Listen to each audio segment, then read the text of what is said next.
Bonjour, dans cette vidéo, je voulais vous parler du pervers narcissique quand il vient au cabinet. Je devais l'inclure à la fin de la vidéo sur les jeux, le jeu que le pervers narcissique pratique et pourquoi il les pratique.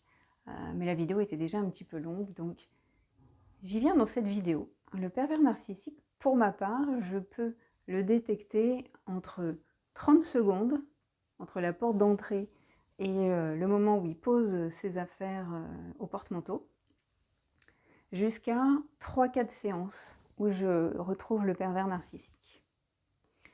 Comment je peux détecter le pervers narcissique en 30 secondes? C'est pas pour tous les cas, mais là, le cas le plus rapide, c'est quand la personne, à peine elle a passé la porte, elle arrive et elle est très obséquieuse, très gentille. Voilà, en quelques phrases, elle va être vraiment « Bonjour, merci de me recevoir si vite ».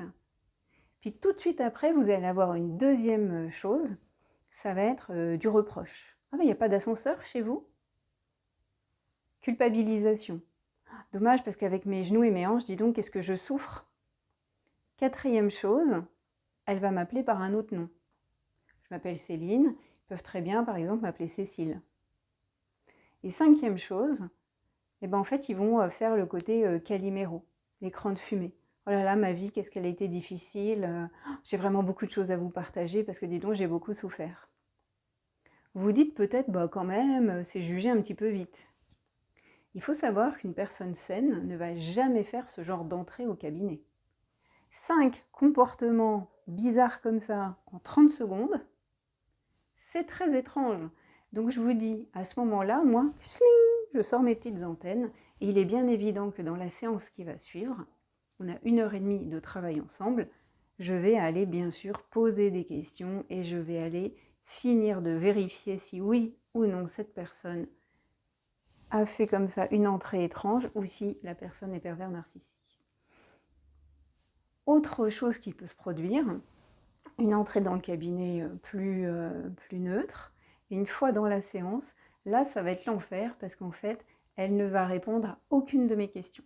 Ça va être son grand jeu, comme je mentionne dans la vidéo sur les jeux du pervers narcissique. Son grand jeu, ça va être qu'à chaque fois que je pose une question, elle va s'amuser finalement à ne pas y répondre. Et elle va répondre à plein de choses.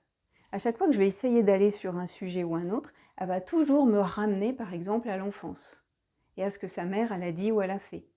Ça c'est pareil, c'est très louche.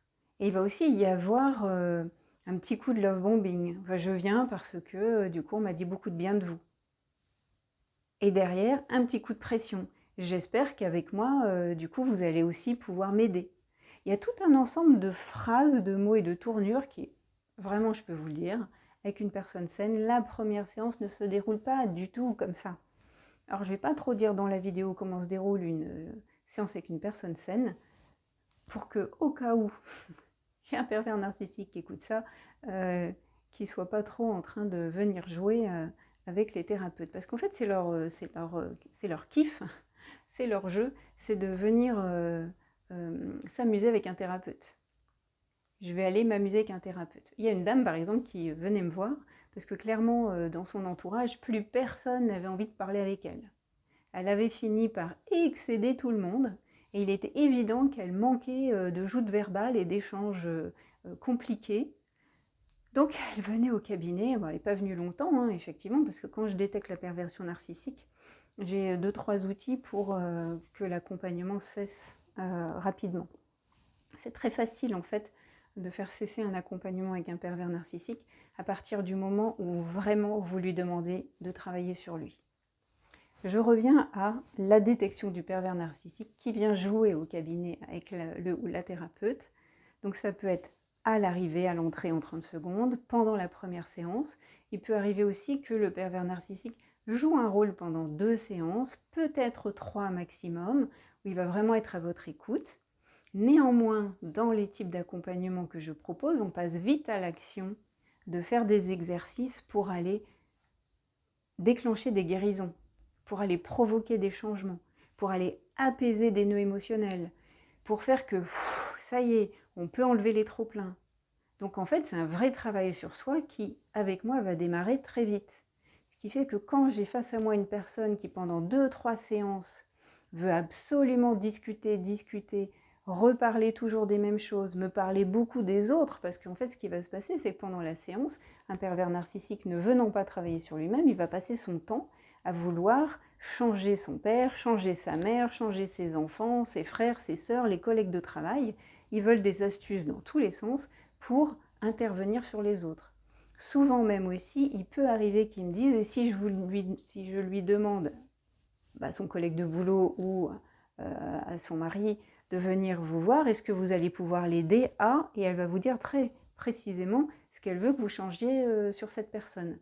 Et d'ailleurs, si la personne vient vous voir, donc le conjoint vient finalement me voir, et que voilà, j'écoute sa demande et je vais répondre à sa demande à lui.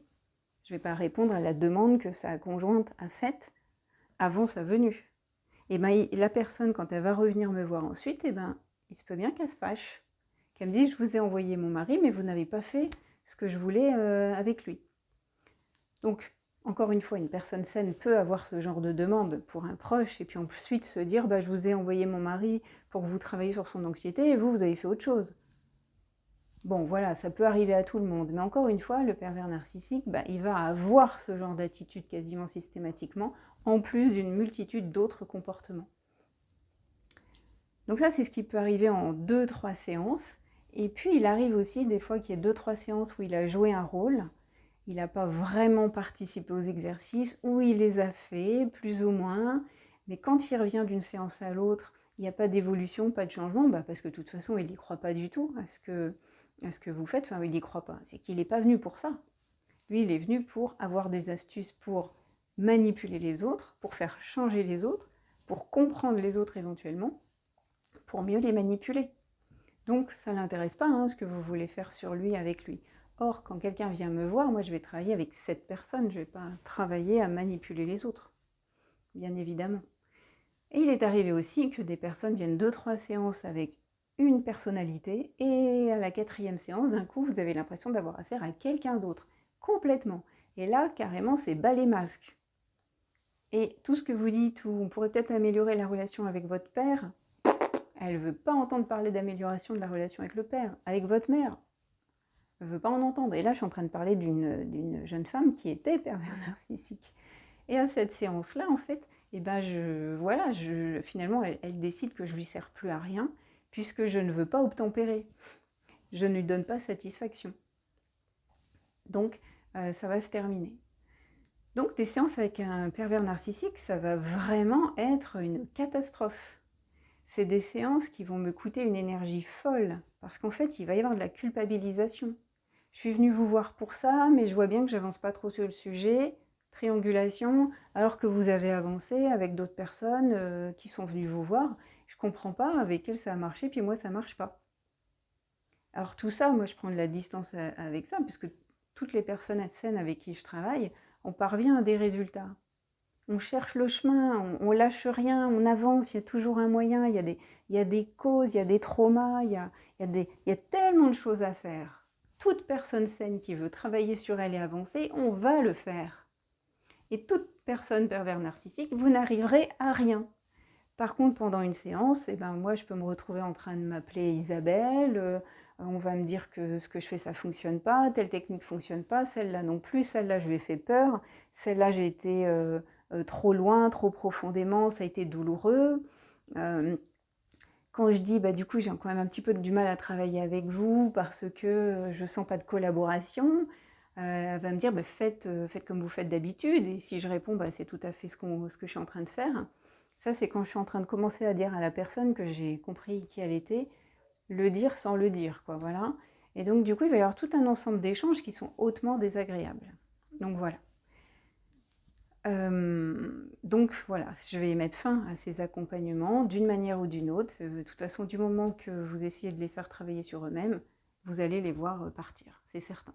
Si vraiment vous ne répondez pas à leurs attentes, ils vont partir. Et vraiment, tout ce qu'ils font dans la vie avec tout le monde, ils vont venir le faire au cabinet avec le thérapeute en concentré. Vous allez avoir la triangulation, de la culpabilisation, de la mauvaise foi, des phrases à double sens. Je ne vous dis pas les joutes verbales, mais c'est d'une fatigue, mais vraiment profonde. Il va utiliser des mots et des phrases à double sens, et quand vous partez sur un raisonnement, il vous dit « c'est pas ce que j'ai dit ». Bah attendez, j'allais y venir au deuxième. Ah, et vous partez sur le deuxième raisonnement, et vous disent « oh mais c'est pas exactement ça ». Ils vous rendent complètement marteau. Un pervers narcissique qui vient en séance, il vous prend une énergie folle, il vous rend dingue, et en plus, si vous êtes, on va dire, au courant de ce qu'il est en train de faire, vous allez essayer de vous débiner, il vous voit vous débiner et il va activer tous ses outils pour essayer de vous soumettre, de vous contraindre, de vous posséder, de vous malmener, de vous culpabiliser, tout. Donc, ces derniers temps, j'en ai pas au cabinet, et vraiment maintenant, si je détecte très vite, je vais même plus faire d'immersion, m'amuser à faire des tests contre tests. Il y a un temps où j'ai pu garder certaines personnes sur 6-7 séances parce que je voulais vraiment les voir manœuvrer contre manœuvrer. Je voulais avoir tous leurs arguments. C'est vraiment l'occasion de poser beaucoup de questions. Donc j'ai vraiment beaucoup posé de questions. J'ai vraiment beaucoup sondé les pervers narcissiques quand ils venaient à mon cabinet. À aujourd'hui, je ne vous cache pas que tout ça me fatigue quand même beaucoup. Donc je coupe court assez rapidement, et voilà, il y a plusieurs façons hein, de terminer, et voilà, donc je vais terminer. Donc voilà, je voulais vous partager ce petit côté, le pervers narcissique vient jouer avec un thérapeute. Donc oui, il consulte les thérapeutes, mais pas pour travailler sur eux, mais pour venir jouer avec vous, et puis pour vous utiliser, pour avoir plein d'informations sur les humains, pour manœuvrer les autres humains, manœuvrer leur famille, se distraire, voilà. Voilà, il y a plein de raisons pour un pervers narcissique d'aller voir les thérapeutes. En plus, ça peut vraiment être un totem d'immunité. Vous avez beaucoup de pervers narcissiques, quand j'ai discuté avec eux, qui de toute façon vont vous dire ça. De toute façon, un pervers narcissique, ça ne consulte pas. Je crois qu'il n'y en a pas un que j'ai pas entendu me dire ça. C'est vraiment, ils le savent, et du coup, ils n'arrêtent pas de le dire. Comme ça, ils se disent, si moi-même je dis qu'un pervers narcissique ne consulte pas, la personne en face saura que je ne suis pas un pervers narcissique. Alors le pervers narcissique ne sait pas qu'il l'est. Mais c'est tout de même bizarre, étrange et louche comment ils se retrouvent, eux, en train de dire un pervers narcissique ne consulte pas. Et ça, c'est une croyance qui s'est diffusée partout et qui est fausse. Ils consultent, mais pas pour ce que vous croyez. Ils ne vont pas faire un travail sur eux. Ils ne viennent pas faire de thérapie pour eux. Ça, c'est clair, ils ne veulent rien changer chez eux. Mais c'est tout l'ensemble de leur comportement qui font d'eux des pervers narcissiques. Et eux, ils ne se sentent pas pervers narcissiques. Et ils vont donc le dire, regarde, je suis d'autant moins pervers narcissique qu'en plus je consulte. Donc vraiment, c'est vrai, c'est sûr. Mais ils ne vont pas vous dire, je ne suis pas pervers narcissique parce que je le sais, parce que je suis une personne saine, parce que moi je suis empathique, parce que j'ai envie du bonheur des autres, parce que jamais je vais m'amuser à faire du mal. Voilà, jamais ils vont vous donner les bonnes réponses en fait de pourquoi ils ne sont pas pervers narcissiques. Ils vont vous parler qu'ils sont vulnérables et qu'ils ont déjà été victimes. Mais ils ne vont pas vous dire, je suis empathique. Je voulais vous partager ce petit exemple du pervers narcissique qui vient jouer avec une thérapeute au cabinet et vous dire à quel point c'est pas rigolo du tout. C'est pas le pire cas de figure, hein. Le pire cas de figure, c'est quand vous avez un pervers narcissique qui joue avec vous dans la vie affective, dans la vie intime, dans la vie familiale, parmi les amis. C'est aussi très nocif et délétère, c'est très toxique, au travail. Si cette vidéo vous a plu, je vous invite à mettre un petit pouce, un petit like pour m'aider, m'encourager, me soutenir. Et puis, si vous voulez être informé de toutes les vidéos qui viennent à l'avenir, activez l'abonnement, la cloche grise. Et voilà. Prenez soin de vous et à bientôt. Au revoir.